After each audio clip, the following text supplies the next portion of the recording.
and Mr. Sivakumar P R, founder and CEO, Maven Silicon. Can we welcome them with a round of applause? So the first question is, right now the industry is complaining that, there is a huge gap between the students coming out of colleges and the one industry needs. And I will address it to Shivan and see what he has to say about it. Thank you. We are all waiting for the minister to come. So fortunately, I'm getting this opportunity to share my perspectives. So good. I would like to start off with two main reasons why there is a skill gap. Technology is evolving fast and design methodologies are also changing rapidly. Look at this, right?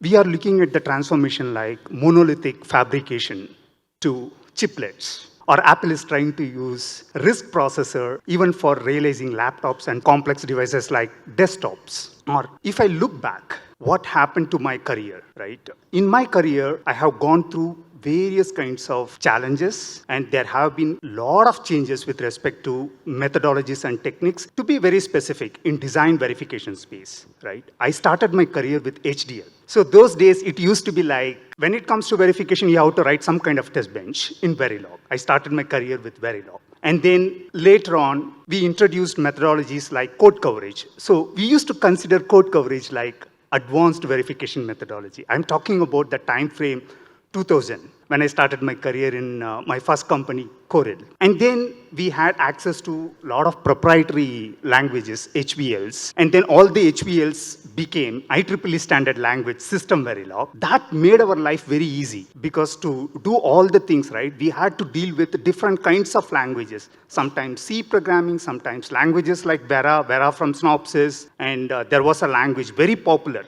E, based on Speckman from Veracity. So our life was so tough. You need a job in design verification, you have to learn all these languages. But today, it is entirely different. You just need to learn one language, system Verilog. And that's the power of industry standard. And then later on, there were a lot of proprietary methodologies, and then everything became IEEE standard methodology called UVM. UVM has become so powerful, right? So you look at the changes.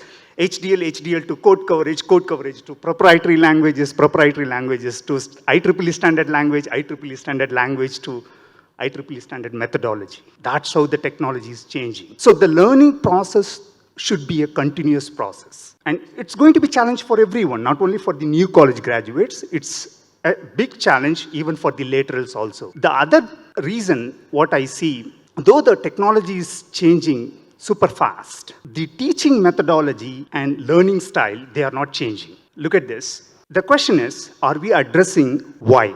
Engineers have this big question in their mind. Why VLSI? Why VLSI? Why chip design? Or you are talking about chip design, then the specific question would be like, why system on a chip?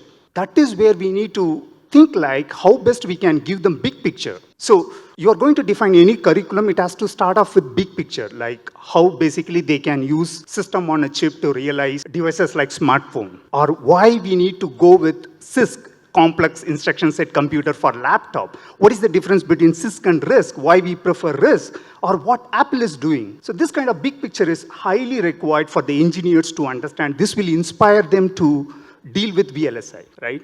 So these two are main reasons. The technology is changing fast, but the teaching style is not evolving. Yeah, that's my perspective. Thank you, Shiva. Thank you.